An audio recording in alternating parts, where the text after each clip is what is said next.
Selamat malam teman-teman semua.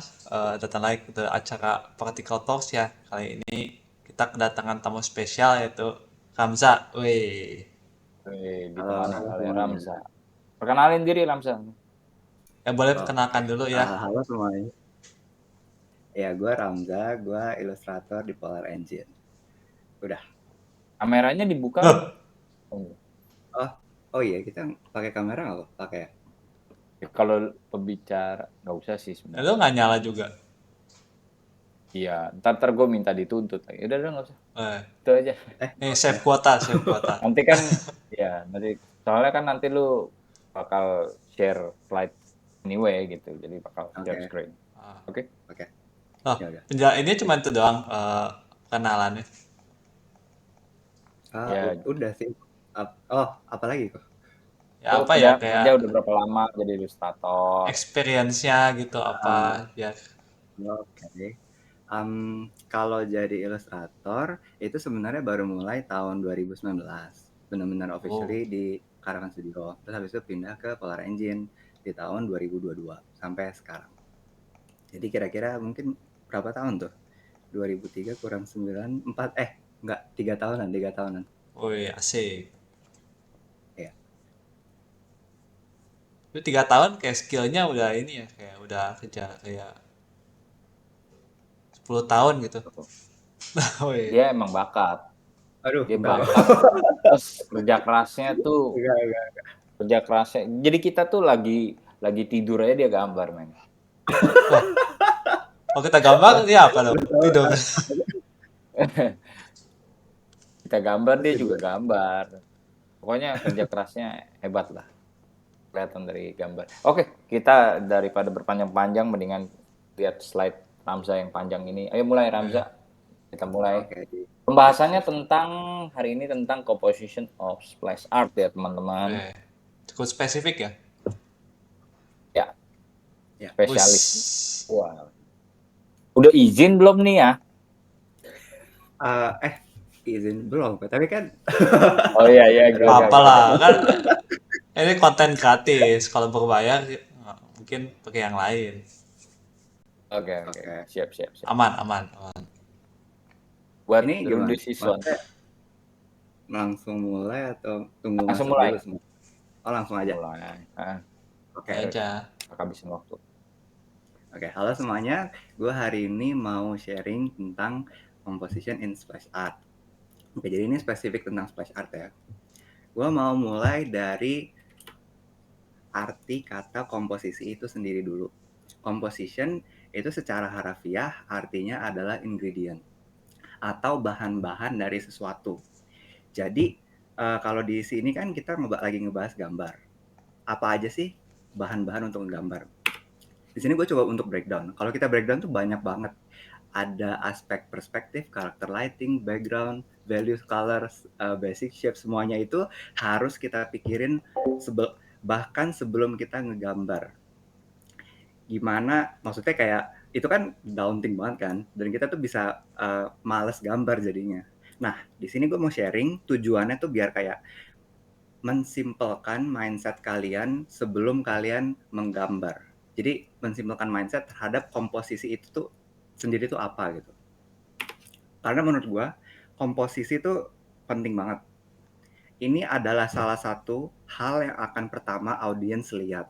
Dan di situ langsung ditentukan audiens tuh kehook gak sih buat ngelihat gambar kalian, isi-isi sisanya, detail-detail yang udah kalian taruh di situ.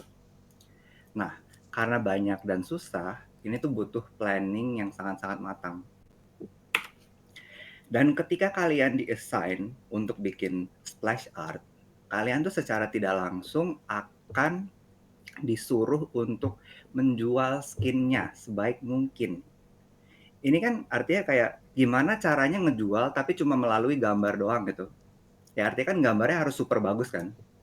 Super bagus itu artinya menarik.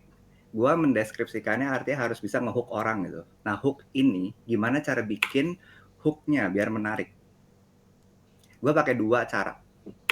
Yaitu menurut gue harus pakai sesuatu yang namanya kontras, yaitu perbedaan, atau dan emphasize, yaitu penekanan. Dan dua hal ini akan gua anjurkan untuk dilakukan ketika di tahap thumbnail, yaitu sedini mungkin, seawal mungkin. Bahkan sebelum kalian nge-sketsa, itu kan ada tahap thumbnailing. Di thumbnailing inilah harusnya kalian melakukan dua hal ini. Dan di sini gue mau kasih tahu kalau semua hal yang dimulai dari atau mempunyai rencana akan jauh hasilnya lebih bagus ketimbang sesuatu yang tidak direncanakan. Ataupun hasil bagus tapi itu happy accident. Nah, di sini gue ada 3 kategori. Satu, yang pertama ini ada contrast by line and shape. Ini maksudnya adalah kita bisa bikin perbedaan sebuah kontras hanya menggunakan garis dan bentuk. Dan di sini nanti gue mau kasih beberapa subpoint. Ada, kalau nggak salah ada 7 subpoint ya. Nah, oke, kita langsung aja masuk ke subpoint yang pertama ya. Oke, subpoint yang pertama adalah cartwheeling lines. Ini tuh maksudnya kita bikin kontras dari garis yang membentuk suatu roda. Karena gini, gue langsung kasih contohnya. Ini artisnya Bochen bikin Mythmaker Irelia. Di sini, oke, ini kebetulan karakternya itu Irelia, dan Irelia sendiri tuh punya weapon, pisau yang kita bisa bikin alurnya seperti roda. Ketika udah punya alur roda di belakangnya dan badan Irelianya tuh langsung bikin vertikal yang langsung beda gitu. Ini nih, perbedaan ini maksudnya kontras. Sesimpel ini akan bisa nge-hook audiens kalian. Contoh lain, ini berbeda konteksnya. Soalnya rodanya tuh bukan dibentuk dari objek karakternya, tapi dari cahaya. Cahaya yang dihasilkan oleh karakter ya. Tapi kan cahaya di sini kita digambarkan secara sengaja berbentuk lurus gitu, garis-garis. Dan semua garis ini punya arah yang sumber yang berbeda. Tapi ada kesamaannya, yaitu menuju satu pusat yang sama. Dan di sini berhasil bikin motion cartwheeling tadi. Oke, ini contoh yang lain. Di sini ada bedanya dari yang tadi, tapi ada kesamaannya juga. Perbedaan yang pertama, garis-garisnya nggak semuanya lurus. Dan ini sah-sah aja. Garis-garisnya ini ada variasinya. Ada yang melengkung, membentuk huruf S, membentuk huruf C, dan membentuk huruf I. Yang itu garisnya lurus ya maksudnya. Jadi digabung, lurus dan melengkung. Tapi sama-sama berpusat ke satu titik yang sama. Dan kita masuk ke subpoint kedua, memorable iconic shapes. Nah, ini gue mau sharing dikit. Gue pernah dibilangin sama teman gue namanya Joshua. Dia bilang kalau gambar yang bagus itu harus bisa diingat secara jangka panjang. Nah, gue kayak, kalian pernah nggak sih kayak ngelihat gambar bagus? Oke, rendernya bagus banget, rendernya polish, dari sana sini semuanya diurus gitu kan. Tapi beberapa hari kemudian tuh kalian lupa gambar itu tuh gambar apa ya sebenarnya. Kayak kalian tuh cuma inget renderannya aja yang bagus gitu. Nah, itu tuh kemungkinan itu karena shape-nya nggak simple. Shape-nya itu rumit, ribet. Nah, dalam splash art, kalian dianjurkan, bahkan diharuskan sih, membuat shape yang simple. Makanya siluet-siluet splash art tuh semuanya prominent gitu. Ada yang menonjol. Di sini, artisnya namanya Mbak Ina Wong, bikin, menurut gua ngeliatnya kayak Mbak Ina tuh sengaja bikin bentuk bumerang terbalik. Ada 2 bumerang terbalik gitu di kanvas. Nah, ini kan kayak konteksnya tuh mirip banget, bukan mirip, sesuai dengan konteks yang sedang digambar, yaitu 2 karakter yang lagi berlawanan. 2 karakter ini tuh walaupun berlawanan tapi nggak ada yang saling mendominasi satu sama lain. Makanya di kanvasnya itu tuh 50-50 gitu. Kayak nggak ada yang lebih besar, nggak ada yang lebih kecil. Oke, berikutnya ini termasuk menggunakan kontras garis diagonal dan garis lurus. Diagonalnya yang dimana? Diagonalnya itu yang dihasilkan dari tangan karakter dan senjatanya.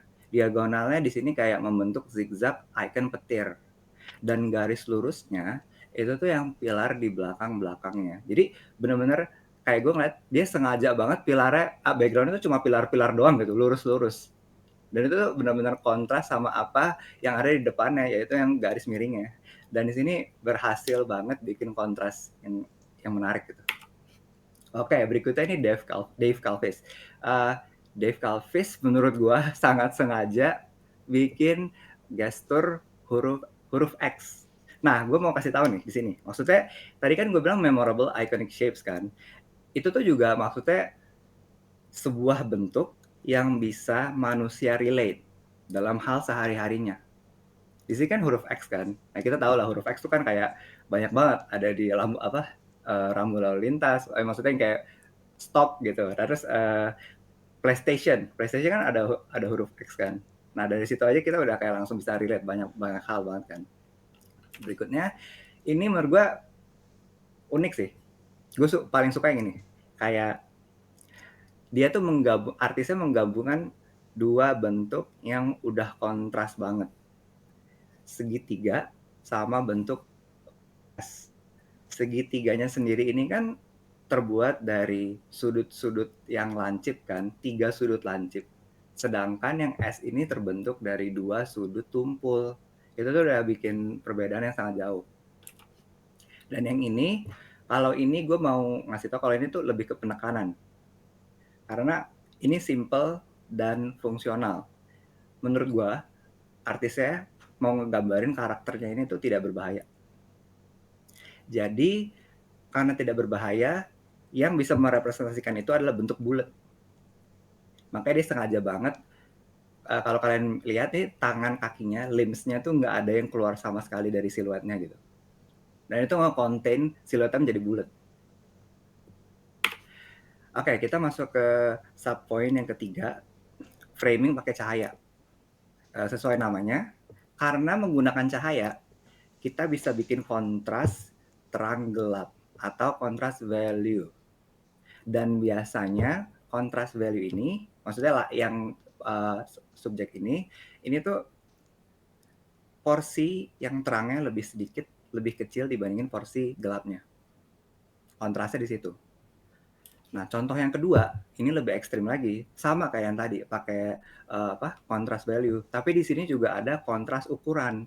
Karena bentuk cahayanya, box cahayanya jauh lebih kecil bahkan dibandingin kanvasnya. Jadi bayangin aja kalau satu kanvas tuh gelap, tiba-tiba ada yang terang sendiri gitu kecil. Kan kita langsung ngeliat ke situ kan. Nah, itulah kontras yang dibikin oleh yang framing pakai cahaya ini. Oke, kita langsung masuk ke subpoint yang berikutnya, symmetrical balance. Di sini gue mau ngasih tahu kalau artisnya tuh pakai penekanan kalau dia sengaja banget mau bikin komposisi yang simetris dari awal gitu. Dari awal, maunya simetris, maunya seimbang, 50-50%. Dan di sini bisa dan artisnya tuh tahu gitu, objek yang digambar, dua objek ini sama-sama penting, si bola sama si karakter. Makanya mereka tuh nggak ada yang mendominasi satu sama lain di kanvas. Dan uniknya bolanya ini tuh sama karakternya punya bentuk yang sama gitu. Sama-sama lingkaran, ada dua lingkaran dan dua garis melengkung. Di sini juga sama. Ini porsinya 50%, 50%, setengah-setengah. Tapi bedanya, shape yang dibikin secara garis besar itu tuh segitiga gitu. Lancip. Dan kalau lancip kan biasa diasosiasikan dengan berbahaya kan. Nah, di sini dia pengen ngasih lihat tuh karakternya tuh berbahaya.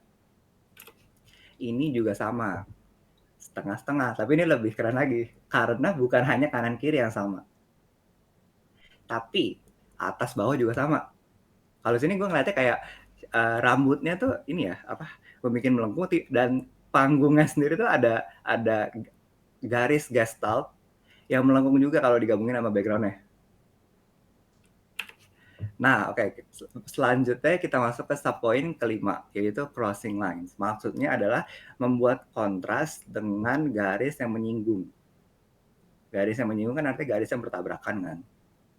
Di sini Alex Flores bagus banget pakai kontrasnya. Jadi Alex Flores itu cuma pakai kontras vertikal dan horizontal, garis horizontal dan vertikal gitu. Ini adalah kontras aksis artinya ya. Jadi kalau kalian lihat, vertikalnya itu dibikin dari background-nya sama karakternya. Semuanya garis-garis vertikal dari pilarnya sama badan karakternya. Tapi ada satu yang horizontal, yaitu senapannya. Nah, karena jumlahnya beda, vertikal di sini ada 5, horizontal cuma ada 1. Artinya langsung jadi kontras quantity. Kita tuh langsung lihat yang satunya itu, kok ada 1 sendiri nih di antara 5, dan bentuknya beda lagi. Ini Korudi juga sama. Korudi juga pakai kontras itu. Korudi pakai aksis pedangnya yang menyinggung kepala karakternya. Terus berikutnya point strong direction, subpoint strong direction. Di sini lebih ke penekanan.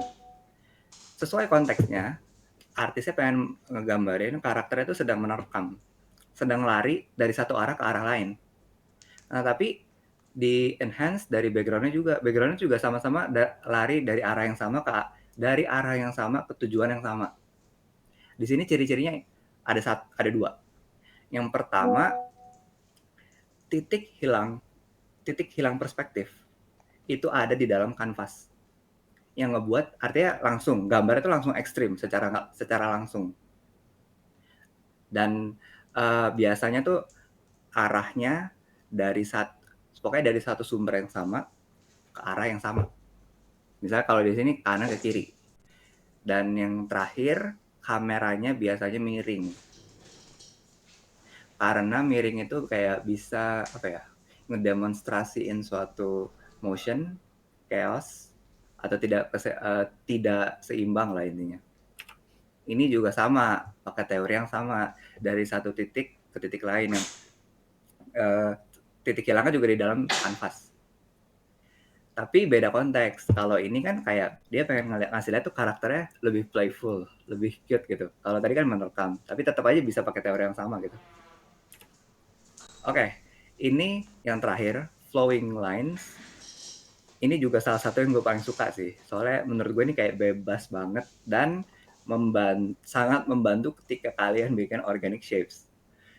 Kalian pernah nggak sih ngeliat gambar kalian sendiri tuh kayak, loh kok ini bentuknya tuh semuanya organik ya? Nggak ada yang geometris gitu, nggak ada yang lurus doang, semuanya kayak melengkung gitu. Nah itu tuh organic shapes kan. Kalau menurut gue, semua organic shapes di gambar itu ada peraturannya. Apa yang bikin dan apa yang menggerakkan organic shapes itu adalah flow. Di sini gue mau kayak ngasih tahu, sharing aja sih. Sharing kalau gue sih bikin organic shapes itu seperti apa, pakai teori apa. Kalau gue pakai teori ini, Boolean cutting. Term Boolean cutting ini gue dapet dari program 3D, di 3D Max, di Blender, ini ada. Dan artinya itu adalah memotong suatu objek pakai objek lain. Jadi, misalkan objek yang kita potong ini, bayangkan di sini organic shapes-nya ya. Dan apa yang memotong itu, kalau di sini gue pakai lingkaran. Langsung aja gue mau kasih step by step-nya. Sedikit ya, singkat aja. Ini bayangkan hijau ini nih, garis hijau ini adalah organic shapes kalian. Dan kalau udah punya organic shapes ya, kita tinggal taruh atau letakkan semua lingkaran-lingkaran yang kita pengen. Seperti ini. Dan bayangkan, lingkaran-lingkaran ungu ini adalah sebuah gaya atau force. Gaya maksudnya gaya yang di fisika ya, in physics gitu. Jadi gaya ini akan memotong bagian dalam lingkaran dan mendorong bagian luar lingkaran. Setelah itu kita lihat di dalam ini tuh akan terpotong nih yang gue garis-garisin. Dan ini hasil yang sudah dipotong dan ini yang sudah dirapihin. Dari sini kita udah dapat flow nih. Sebenarnya kita udah selesai. Oke, ini flow. Tapi apakah flow ini bagus atau enggak? Ini menurut gue belum bagus. Dan sebagus apa flow-nya akan tergantung dari seberapa gepeng atau seberapa flat, seberapa oval lingkaran yang kita taruh. Dan arah dari flow-nya ini akan tergantung dari posisi dan orientasi lingkaran-lingkaran itu kita taruh. Jadi ini hasilnya. Menurut gua, yang setelah dipotong dari lingkaran ini jauh lebih powerful. Ada impact-nya gitu. Ada yang lebih didorong dibandingin yang sebelumnya. Jadi organic shapes-nya tuh lebih powerful sih kalau menurut gue. Dan ini semua bisa kita aplikasikan di semua objek organik, mau itu tali, mau itu rambut, baju, jubah, asap, energi, sinar, api, listrik, air, semuanya bisa. Dan ini adalah beberapa contoh splash artist yang pakai teori itu menurut gua. Di sini kita bisa lihat Hozure bikin satu garis ngeflow. Dia cuma pakai satu garis, tapi garis itu mendominasi satu kanvas, stagingnya bagus gitu. Kenapa mendominasi? Karena garisnya itu mengelilingi karakternya. Tapi ada aturannya, garisnya itu tuh dari satu sumber ke pusat yang sama. Oke, kalau yang ini artisnya Jeremy pakai garis dari sumber yang berbeda-beda menuju satu sumber yang sama. Jadi walaupun garisnya lebih dari satu itu nggak apa-apa, bisa-bisa aja. Dan Jeremy itu bikin flow-nya bagus. Oke, yang ketiga, di sini Bochen pakai garis yang lebih banyak lagi dan destinasinya tuh beda-beda. Ini juga nggak apa-apa, asalkan ada yang kontras gitu. Kontrasnya kenapa? Karena karakternya sendiri berdiri vertikal. Dan itu flow-nya Bochen juga bikin flow-nya bagus. Oke, kita masuk ke kategori yang kedua. Kategori contrast by color. Artinya adalah menggunakan warna dalam membuat kontras untuk menarik perhatian. Tapi di sini gue nggak akan ngejelasin satu teori warna yang full karena waktunya pasti nggak cukup. Jadi gue kasih contoh beberapa aja ya. Di sini gue mau kasih contoh Hozure penggunaan isolation color, mengisolasi color itu tuh bagus banget. Jadi dia cuman ngasih focal point-nya temperatur yang anget. Sisanya temperaturnya dingin di luar bulatan itu, bulatan kuning ini. Jadi tuh bayangin satu gambar dingin, tiba-tiba ada titik hangat. Itu tuh mata kita langsung ke sini. Nah, ini yang buat kontrasnya. Berikutnya Hozure juga sama, dia pakai kontras warna. Tapi bedanya ini lebih kreatif menurut gua karena dua-duanya tuh termasuk warna dingin. Ada warna biru dan warna cyan. Tapi birunya cuma di-contain di bawah, bagian bawahnya aja. Sisanya di atas ya cyan ya. Oke, langsung masuk ke kontras ketiga, yaitu contrast in depth. Contrast in depth ini maksudnya apa? Maksudnya kita bikin perbedaan melalui kedalaman. Bagaimana, emang gambar tuh ada kedalaman ya? Bagaimana caranya membuatnya gitu? Ya pasti tentu kita pakai perspektif. Semua orang suka perspektif. Di sini gue yakin seyakin-yakinnya kalian tuh udah familiar banget sama titik hilang. Titik hilang 1, titik hilang 2, bahkan titik hilang 3 yang biasa dijadiin untuk titik hilang ketinggian. Tapi di sini gue mau kasih tahu ke kalian kalau sekarang tolong buang jauh-jauh titik hilang itu. Lupakan dulu titik hilang karena ada yang lebih penting untuk kalian consider di dalam perspektif. Dalam nyusun komposisi awal, yaitu horizon. Horizon itu apa? Horizon itu adalah titik ketinggian mata kamera yang sudah kita letakkan di dalam gambar kita. Kenapa gue bilang lebih penting? Karena satu, gambar yang horizonnya salah jauh lebih gampang didetek kesalahannya dibanding titik hilangnya salah. Dan gambar yang horizonnya salah akan jauh lebih gampang dibetulkan ketimbang titik hilangnya salah. Makanya gue bilang jauh lebih powerful gitu.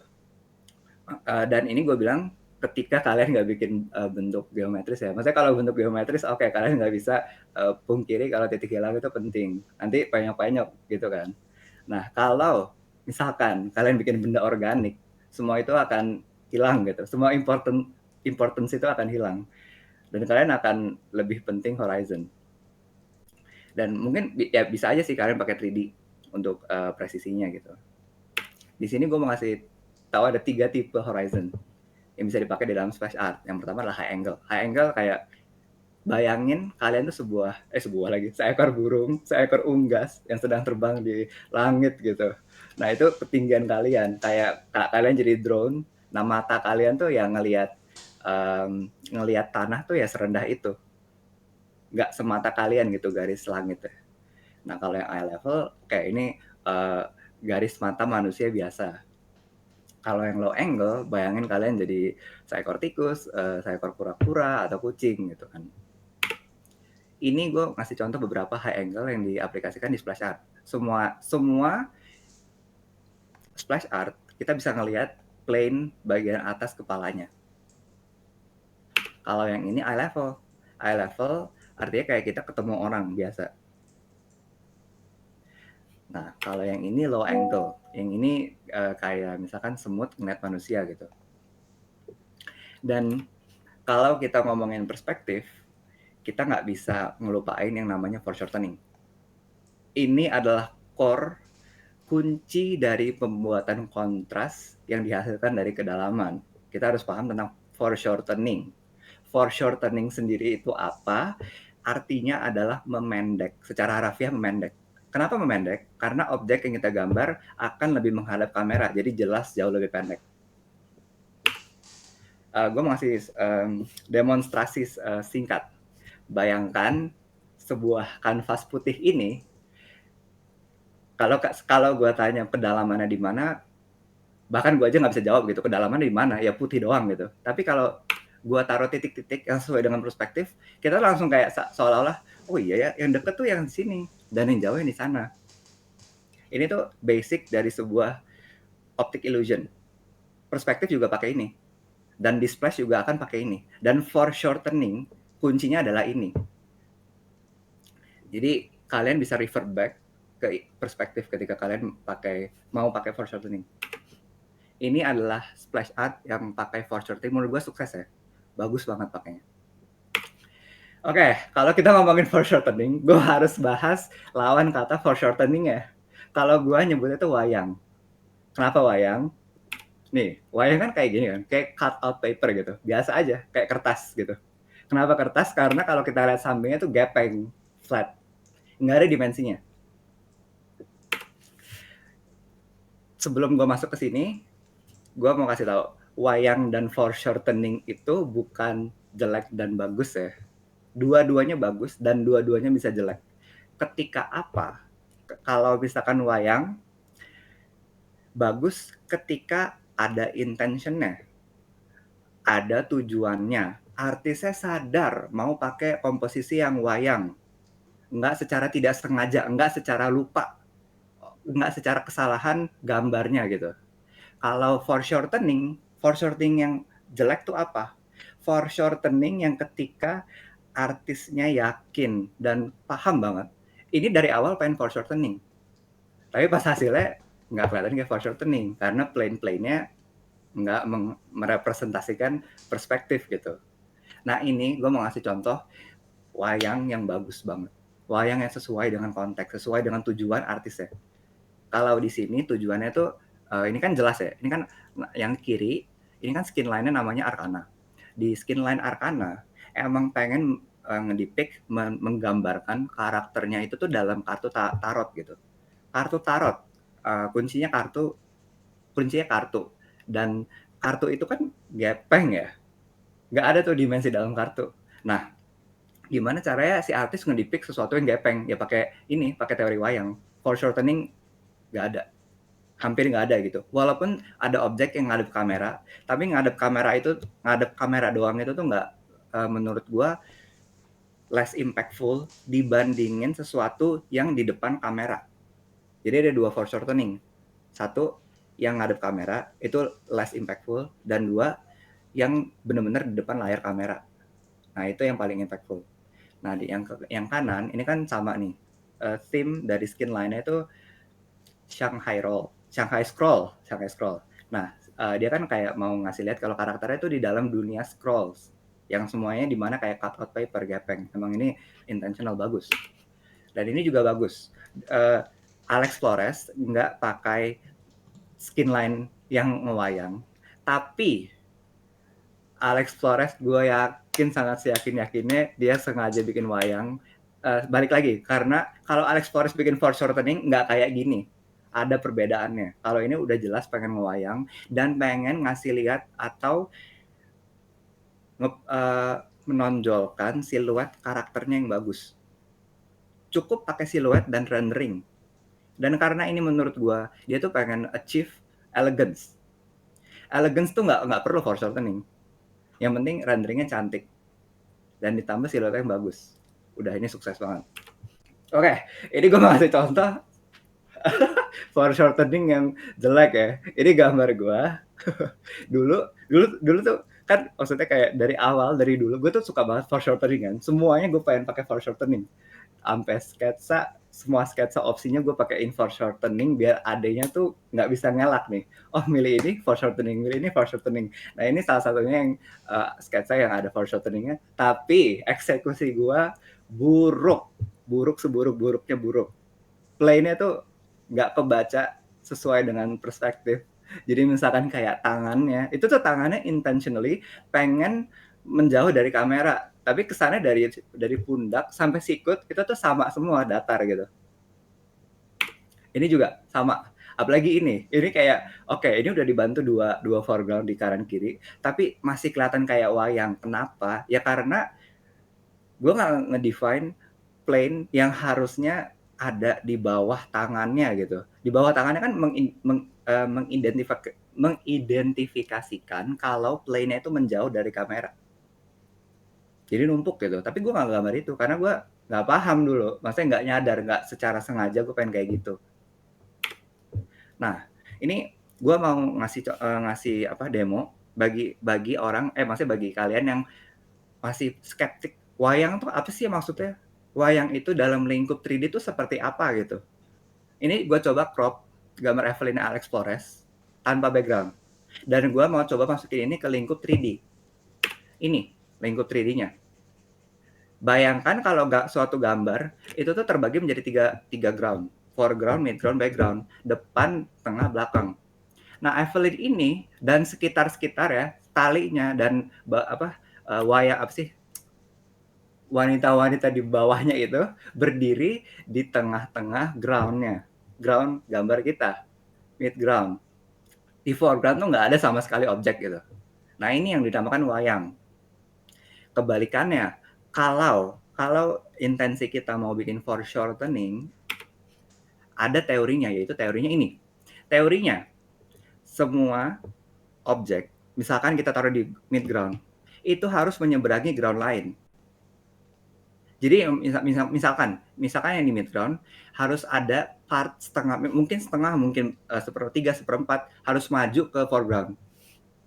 Dan itu nanti diidentifikasikannya pakai titik-titik perspektif tadi yang gue bilang dari awal. Dan mungkin nggak mesti maju, boleh mundur. Dari midground boleh mundur ke background. Dan dari background pun boleh secara ekstrim kalian tarik sampai foreground. Jadi dia ngelewatin background, midground, foreground. Ada semua tuh. Itu ini yang dinamakan foreshortening sukses.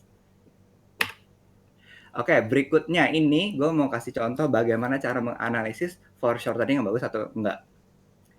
Paling gampang tuh kalau lihat gambar ada tanah atau dinding yang dekat dengan kamera. Eye level ya, horizonnya tuh di deket banget sama kamera gitu. Ini kan horizonnya di bawah ya, sangat dekat dengan kamera. Nah, dari tanah itu bisa dibikin garis-garis perspektifnya.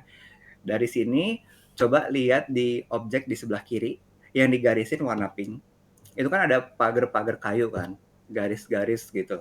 Nah, pagar-pagar kayu ini bisa aja dibikin cuma ada di midground, tapi artisnya sengaja bikinnya ada di foreground dan di midground. Dia tuh nyebrangin ground. Dan ini sukses banget menurut gue. Ini contoh sukses lainnya. Kenapa? Karena coba kalian lihat objek yang ada di bawah, di mejanya. Ini Esben yang bikin. Dan objek-objek yang ada di bawahnya ini tuh dari foreground semuanya mundur ke belakang. Sampai midground, bahkan sampai interaksi sama karakternya. Interaksi ini nih yang bagus menurut gue karena mengasih indikasi kalau midground dan foreground tuh nyambung, nggak kepisah. Soalnya kalau gue dulu cenderung bikin, misalkan gue mau bikin foreground dan midground, gue tuh cenderung misahin objeknya gitu, kayak oke di foreground titik nggak ada jembatannya ke midground. Jadi abis itu kayak mungkin dikasih atmosfer gitu. Nah itu tuh yang bikin wayang tuh kadang-kadang itunya kita nggak kasih indikasi apapun di situ.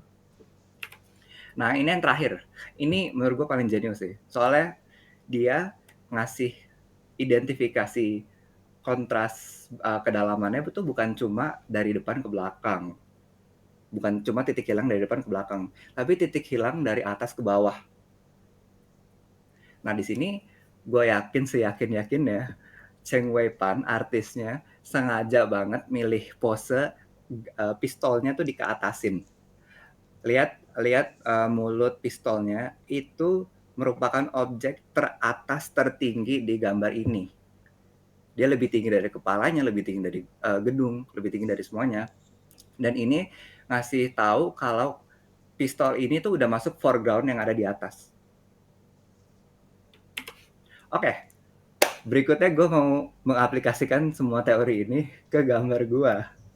Ini contoh salah satunya yang menurut gue berhasil. Di sini yang tadi gue udah bilang, semua sketsa mau gue kasih foreshortening, dan ini salah satu hasilnya. Ini gue mau coba foreshortening dari pedangnya. Dan yang ini gue pakai kontras yang tadi memorable iconic shapes. Ini dulu mungkin gue nggak aware ya akan teori ini, soalnya kan gue baru riset sekarang, dan kayak gue yakin oh ternyata dulu tuh gue udah mencoba untuk mengimplementasikan teori ini tanpa sadar gitu. Ya gue pengen bikin bentuk diamond secara simple dan bentuk lengkung, udah itu doang. Yang penting menurut gue ada rencananya aja sih. Nah, ini flowing lines tadi gue bilang gue paling suka karena objek di gambar gue ini semuanya organic shapes. Nggak ada sih yang kaku, cuma dikit banget. Lebih banyak organic shapes ya. Dan menurut gue yang bikin bagus karena organic shapes ya di gambar ini. Dan ditambah gue pakai teori yang tadi flowing lines. Oke, itu aja guys. Terima kasih semuanya. Wih, thank you banget Wah. Hamza. Wah, kan bener kan? Daging nih, daging bro. Daging bro.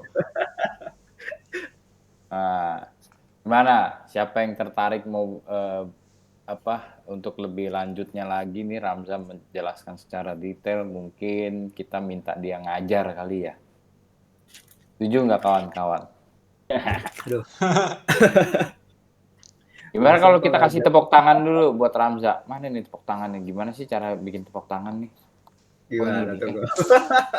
Tepuk Gimana tangan ya? artificial tuh kok bisa kok ya pakai soundboard. Iya, soundboard di mana tuh? Nggak bisa gue di sini ya. Oh ya nggak ada ya. Ya Hmm. nggak dapet tepuk tangan deh. Gua tepuk tangan. Oke, Ja. Kira-kira Apa? dari penjelasan yang tadi, teman-teman nih ada yang mau nanya sesuatu nggak sama Ramza? Seputar composition of splash art ya. Gitu. Yang jelasin nih kayak pada ini nih, pada bingung mau nanya apa nih. Terlalu jelas ya. Atau mungkin kecepatan kali. Ada yang kecepatan nggak kok kira-kira tadi ngejelasinnya? Enggak, oke kok. Ini durasinya menurut gua penjelasannya bagus banget gitu. Lu cocok banget sih jadi guru nih. Wah, gila. Oh ya kok. Aduh. Banget. Iya. Bagus ya. Terus lu itu breakdown yang apa namanya tadi tuh apa sebutannya ya? Memorable Iconic shapes. iconic shape itu lu risetnya gimana tuh, Ja? Kalau itu lebih Coba ke ini sih. ceritain. Oke, kalau itu lebih ke kayak ngelihat beberapa pattern di splash art-nya. Kalau itu kan juga pernah pernah diskusi gitu sama si Joshua. Joshua tuh bilang kayak harus simple shape-nya. Terus gambar yang bagus tadi itu kan punya shape yang simple. Nah itu bingung gitu awalnya gimana cara bikinnya. Soalnya kan gambar kan emang ribet ya. Cuma kayaknya sih maksudnya si Joshua tuh nggak usah mikirin ini apa sih kayak detail-detail kecilnya. Ya udah secara garis besar aja gitu kok. Dan ini aku coba untuk nge-explore, cari-cari dari contoh-contoh splash art yang menurutku bagus. Oh Kayak iya kayak iya. ada apa ya, kayak ada kesamaannya gitu, kok kok bener ya? Kayak kok bisa kalau ditarik garis tuh, oh, oke ini bentuk segitiga, ini bentuk apa lingkaran. Soalnya kan Collins juga pernah ngasih tahu kan kalau apa komposisi yang bagus tuh biasanya bentuknya segitiga gitu kan, kok. Tapi Collins nggak secara langsung bilang kalau shape segitiga tuh bakal jadi memorable. Mhm, Nah, dari situ aku betul. kayak mikir, kalau dari situ aku mikir kayak, oh segitiga bener juga itu simpel banget ya. Pasti pasti kayak nyangkut di otak orang gitu kalau itu segitiga gitu. Mhm mhm. Iya Ya iya dari iya. situ sih kok. Iya kayak gitu. Mantap mantap risetnya. Wah, ini risetnya membuahkan hasil. Ini kawan-kawan bisa juga nih tiru nih. Jadi tuh kayak Ramsa tuh banyak lihat-lihat gambar bagus, terus kalian breakdown. Ya nggak? Terus tapi ada landasan teorinya juga, iya nggak? Oh iya Oke, tapi ini ini mhm, oke, sorry sorry.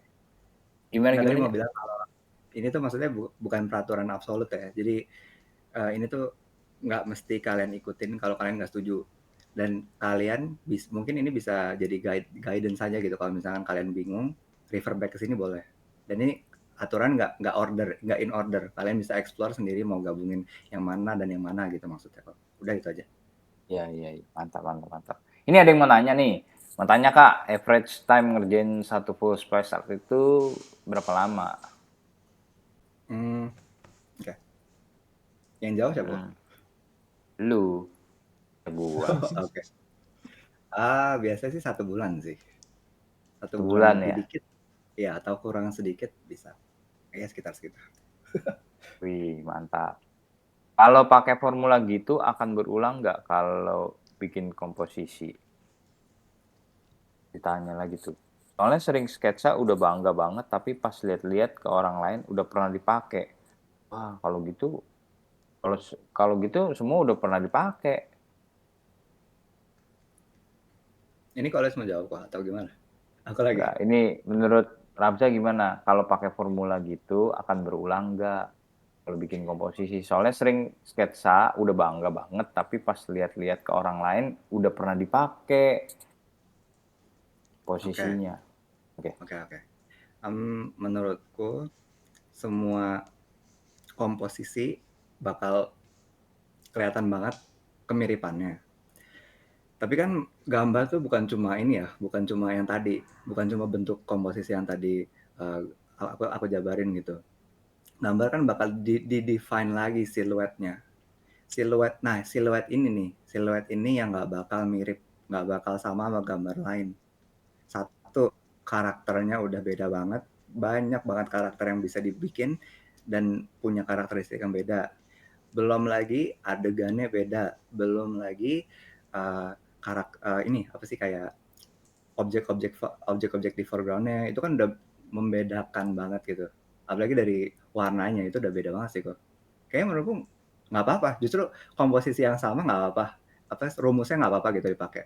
Tapi hasilnya tuh aku yakin sih nggak bakal sama, kecuali kecuali emang pengen nyontek suatu gambar. Beda itu, apa, case-nya. Oh, gini. Jadi mungkin banyak orang tuh yang ini benar gak ya? Pertanyaannya tuh soalnya gini, komposisi boleh sama, tapi pose jangan sama. Banyak emang orang suka udah komposisinya sama, dipakai pose yang sama, ya hasilnya mirip gitu. Kebanyakan sih gitu yang kalau gue lihat ya. Dia udah tiru, tiru juga pose-posenya gitu. Oke, terus Iya. ada lagi nih. Sebagai orang yang benar-benar awam di dunia splash art, sebelumnya ini kenapa yang namanya splash art dan bagaimana sih patokan sebuah gambar yang layak disebut sebagai splash art? Apa ada ciri atau syarat khusus? Thank you. Oh, gimana pertanyaannya gimana Pak? Sorry, bisa diulang nggak? Jadi kenapa dia namain splash art? Oh, oke. Itu Hmm. itu aja. Artinya intinya itu kan ya? Ada lagi, terus lu jawab itu dulu. Oh, kalau splash art itu kan sebenarnya ini kan apa sih gambar secara ini ya apa tujuannya ya gambar yang ditujukan untuk menjual sebuah skin karakter. Jadi kebanyakan apa yang ditunjukkan di splash art itu akan ngasih lihat parts-parts dari karakternya. Jadi background-nya itu dikesampingkan, objek-objek lain dikesampingkan. Jadi yang dikasih lihat tuh sifat dari karakternya dan tampilan skinnya gitu maksudnya. Terus kok. Terus dia bilang lagi, bagaimana sih patokan sebuah gambar jelek disebut sebagai splash art? Patokan gambar biar disebut sebagai splash art. Mungkin bisa pakai ini sih, kayak kan term splash art sendiri kan muncul karena League of Legends kan. Splash art League of Legends gitu. Nah, artinya kita harusnya nge-refer ke situ. Satu, formatnya. Formatnya 16:9. Kenapa 16:9? Karena itu format layar komputer dan layar HP. Sama semua. Dan 2, harus ngeliatin fokusnya karakter. Porsi terbesar harusnya karakternya, bukan yang lain. Udah, itu aja menurutku. Oh, satu sama mungkin renderingnya sih. Renderingnya ya levelnya mirip sama LOL. Udah itu aja. Oke. Gue juga mau nambahin dikit, boleh ya? Ya, mungkin Boleh kak. kenapa namanya splash art, mungkin karena awalnya dasar katanya dari splash screen kali ya. Jadi Dari apa? biasanya dipakai splash screen. Oh, oke. Jadi istilahnya itu screen yang muncul sebelum sebenarnya actually gamenya atau application-nya mulai gitu. Jadi keluar dulu itu splash screen gitu. Awalnya jadi nggak sebenarnya nggak mesti untuk menjual skin awalnya, tapi ya itulah kayak wallpaper pas loading gitu. Nah itu splash screen. Nah itu art ini ya dipakai untuk itu Oh, screen itu jadi splash art gitu, awalnya. kayak loading screen gitu ya kok. Iya, jadi pas zaman Dota 2 gitu sebenarnya udah ada dari game-game zaman dulu tuh splash art gitu. Oh iya. Cuman kalau disebut aja di ini LOL gitu, splash art. Ya gitu sih. Oh iya. Setuju kok, Oke setuju. ya, semoga menjawab ya. Gue lanjut pertanyaan berikutnya deh, oleh Art by FFA ini. Pak Ramza bisa kasih tahu nggak kelemahan-kelemahan apa sih yang sering Pak Ramza lihat dari splash art para pemula di sosial media? Boleh jelaskan? Oke. Mungkin nyebutin yang paling ini aja ya, general aja ya. Menurutku banyak yang gambar yang masih horizonnya salah. Misalkan intensi gambar keseluruhannya pengen kelihatan dari bawah, tapi masih ada yang mukanya tuh kayak kayak kita ngelihat orang biasa eye level gitu. Hmm. Dari bawah, nggak memperlihatkan bawah dagunya, plain bawah hidungnya, nggak memperlihatkan matanya tuh harusnya melengkung ke atas, nggak lurus gitu. Itu satu.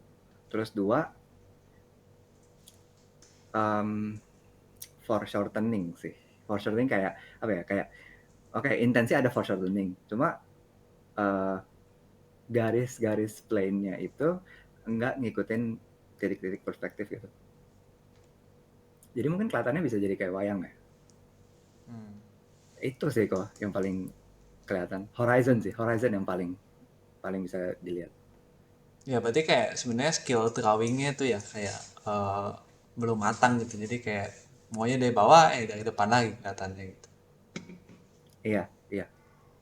Sama mungkin foreshortening tadi ya tadi misalkan kurang ini ya kurang tersusun rapi. Jadi misalkan dia cuma taunya tangannya doang ke depan gitu kamera gitu ya. Tapi sementara yang lainnya backgroundnya kayak wayang aja gitu kayak tadi kayak cuma satu plane gitu. Iya, iya. Biasanya gitu. Betul. Oke, terus kita lanjut pertanyaan berikutnya ya. Kak, di komposisi itu kalau main attentionnya cenderung shape yang geometris ya. Dan organic shape itu lebih buat objek-objek yang ngedirect ke main shape-nya. Itu pertanyaannya. Gimana? Sorry kok, nggak ngerti pertanyaannya. Kalau Eh, di komposisi main attentionnya itu cenderung shape yang geometris ya. oh, Gitu kah? oke. Gimana ini? Menurut dia ini Iya, satu yang objek yang sampingnya itu justru yang organik gitu, yang dipakai buat ngedirect ke main shape-nya itu. Benar nggak gitu? menurutku ada benernya. Soalnya biasanya kan kita bikin gambar splash art tuh karakter kan. Nah, karakternya sendiri itu tuh maksudnya kalau mau dijadiin focal point ya pasti kita milih muka gitu kan. Dari muka aja udah lebih geometris dibandingin organic shapes yang dimaksudnya itu.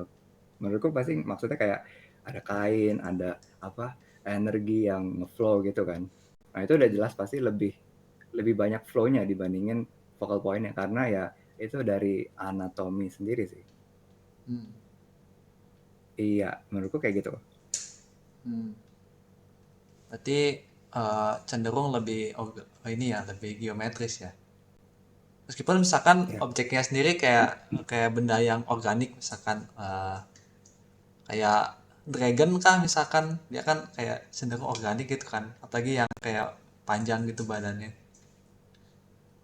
ya. Tapi dragon pun maksudnya kalau emang ada shape organik yang ngeflow di antaranya, pasti kalau dibandingin dragon sama objeknya kayak lebih geometris dragonnya sih. Iya nggak sih kok?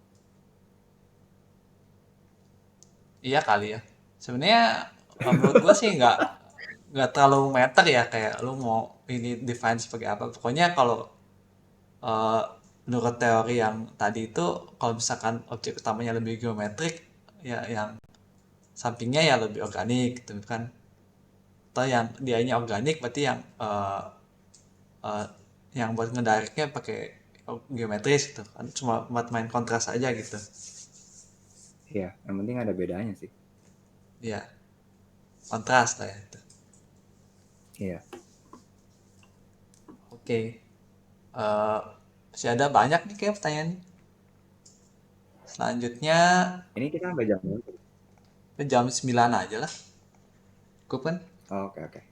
Kalau udah jam 9 ya mohon maaf ya teman-teman. Ini banyak banget soalnya pertanyaannya. Ya. Kalau Mas jam Ramba, 9 tutup aja. Hamzah gimana cara keep energinya supaya sketsanya biar pasti render nggak aneh? Oh, Wah, itu menarik tuh. Itu menarik.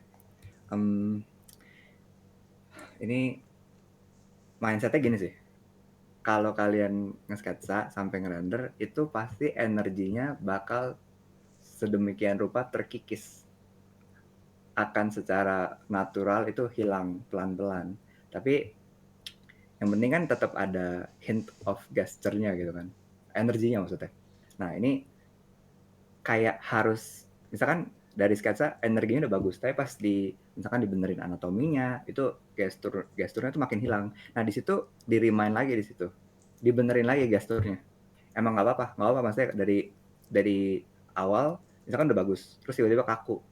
Terus di sini benerin lagi. Jadi emang prosesnya menurutku bakal bolak-balik gitu loh. Dari kaku ke benerin, habis dibenerin dikakuin lagi. Nah, nanti habis itu dibenerin lagi gitu loh. Soalnya kan waktu itu Ko Billy pernah bilang di gambar sendiri itu kan ada micro gesture kan. Nah, itu kan kita micro gesture baru kita pikirin ketika kita udah mulai memperbagus yang di dalamnya kan, bagian-bagian kecilnya gitu. Itu dibikin gestur-gestur lagi gitu. Nah, itu menurutku yang bisa nge-push energinya tetap ada walaupun udah berapa persen dihapus dari awal gitu.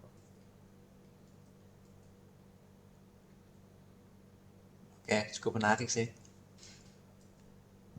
Ya mungkin kalau pas sketsa itu lebih ini ya, kayak eh, karena lebih abstrak kali ya, jadi kayak kesannya kayak wah ini nih gitu, kayak berenergi gitu ya.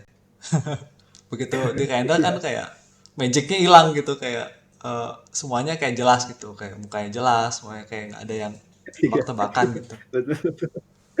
Aku juga sering gitu kok. Kalau aku tuh kayak punya habit, kecenderungan kalau ngegambar sketsa tuh ini apa sih full full gesture gitu. Aku nggak peduli Hmm. sama anatominya. Makanya sketsa aku tuh kadang banyak banget yang salah anatominya. Jadi yang penting gestur dulu, baru deh nanti abis. Yang penting kalau anatomi itu lebih ke oh nanti ya udah nanya orang aja, orang kan bisa lebih paham tentang anatomi daripada aku gitu kan. Oh, Ya udah gitu. menarik juga sih. Jadi kayak pertama kali ya lihat impactnya dulu ya, kayak siluetnya dulu bagus nih, terus kayak oh flow-nya udah dapat, terus kayak anatominya baru agak belakangan gitu, kayak diubah-ubah gitu diapain. Iya, iya. Hmm. Soalnya emang lebih ini sih ya, kalau anatomi itu lebih pakem ya. Jadi kayak di akhir-akhir lu bisa akses lagi gitu, kayak oh ini salah di sini diukur-ukur lagi gitu. Jadi kayak yang gesturnya tadi dikurang-kurangin misalkan jadi believable gimana. Jadi kayak mungkin lebih gampang diaturnya ya dibanding kayak lu bener Oh, di awal iya. terus kayak ntar mau di exaggerate kan agak susah lagi kan. Mungkin Iya, gitu. betul, betul, betul. Nah, ada pertanyaan lagi nih. Kalian mau ini pertanyaan juga nggak?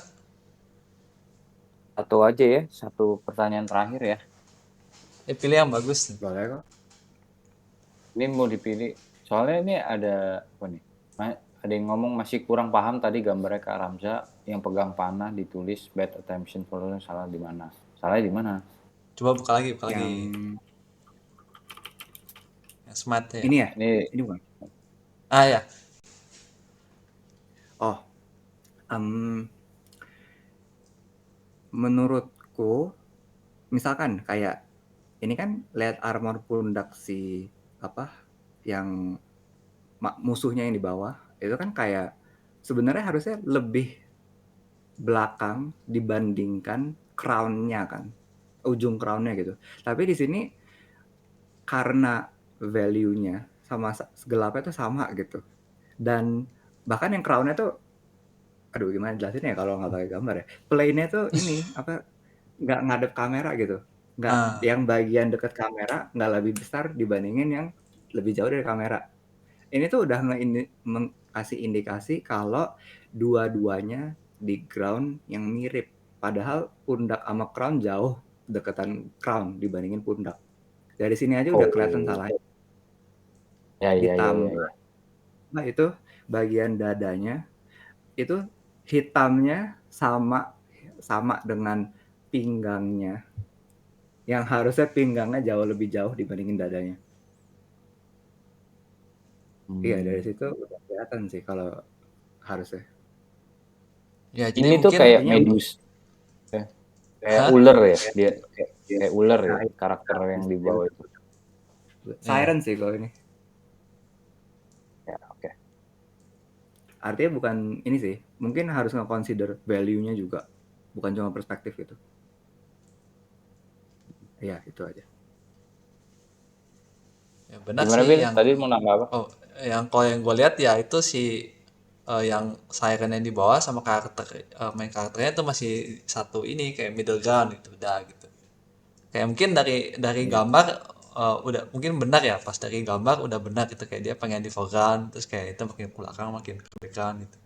Cuma mungkin dari pas di lighting kasih lighting terus kayak formnya gitu dia jadi makin lama makin di tengah gitu kayak kayak ini harus kasih lihat mukanya nih harus jelas ininya terus kayak di sini kena cahaya itu aja di tengah gitu.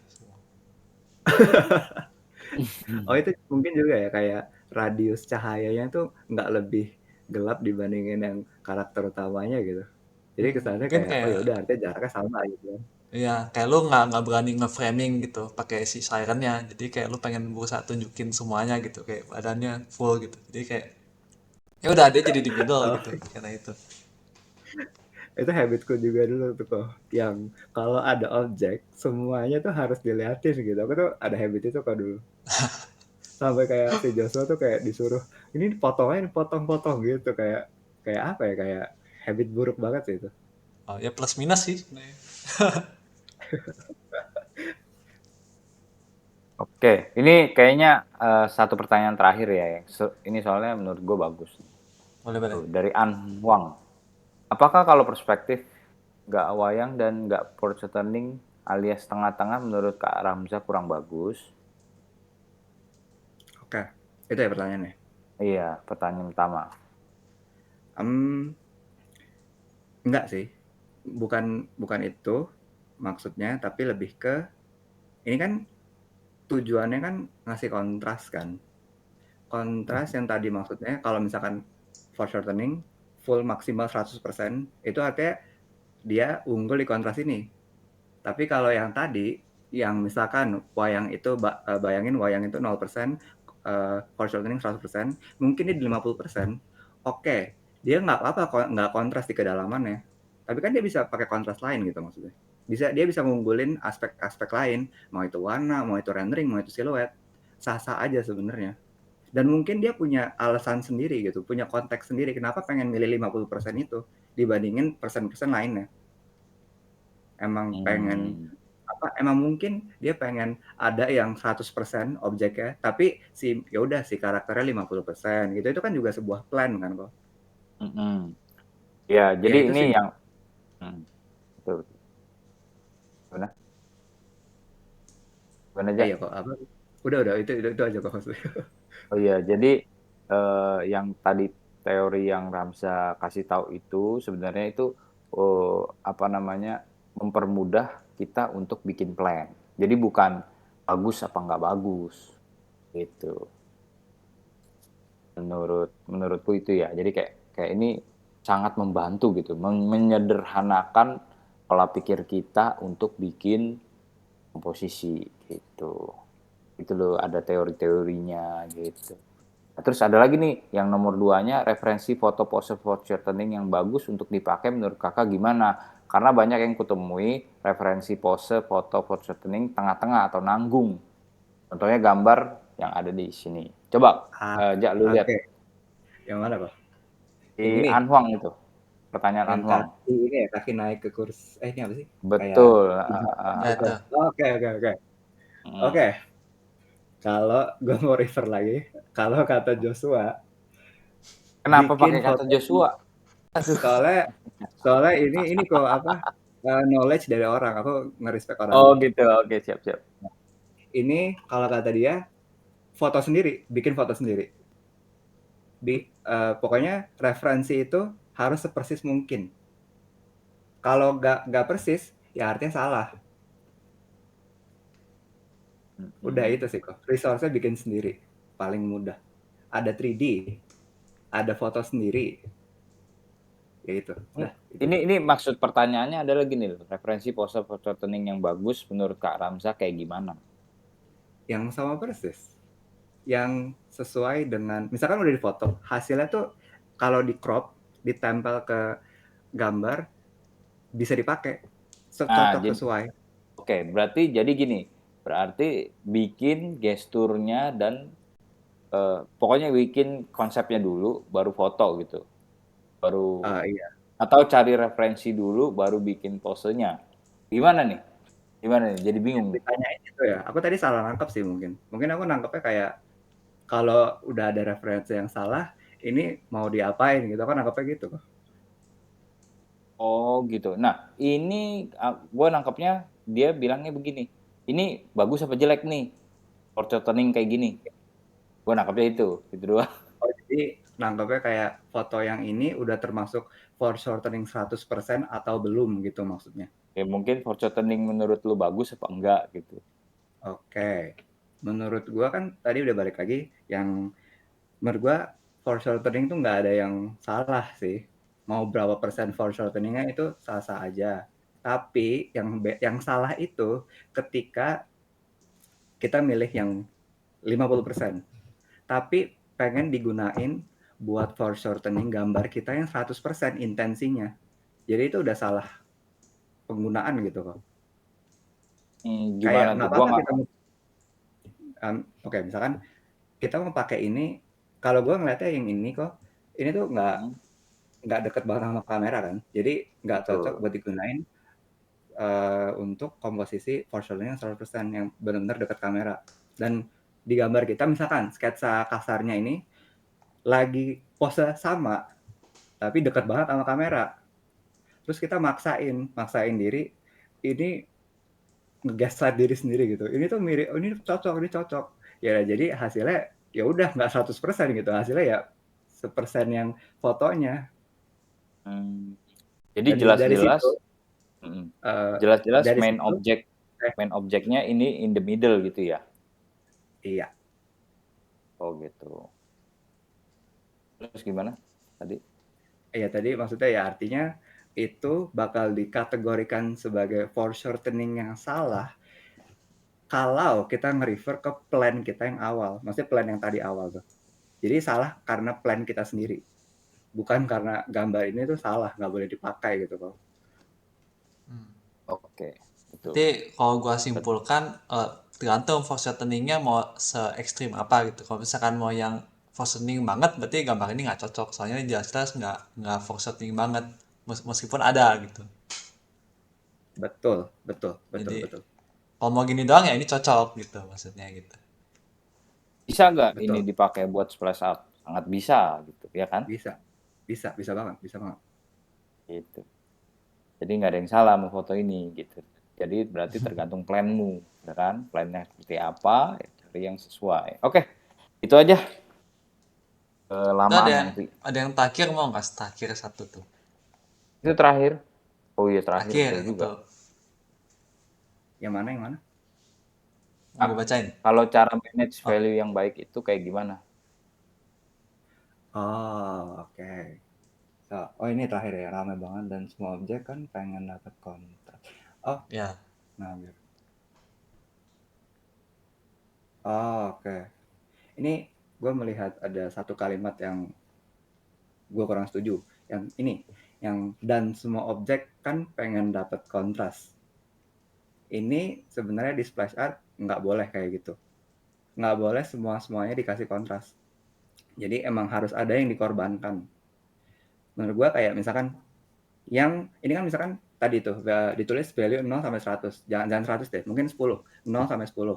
Ini mungkin yang kontras pakai value dari 0 sampai 10. Tapi semakin menjauh dari focal point atau fokusnya itu pakai value misalkan 5 sampai 7. Nah, nanti yang paling jauh lagi cuma pakai salah. Yang tadi yang kedua pakai misalkan 3 sampai 8. Nah, yang paling jauh nanti pakai 6 sampai 7. Jadi range-nya tuh benar-benar sempit bagi yang bukan kontras. Bagian bukan focal point gitu.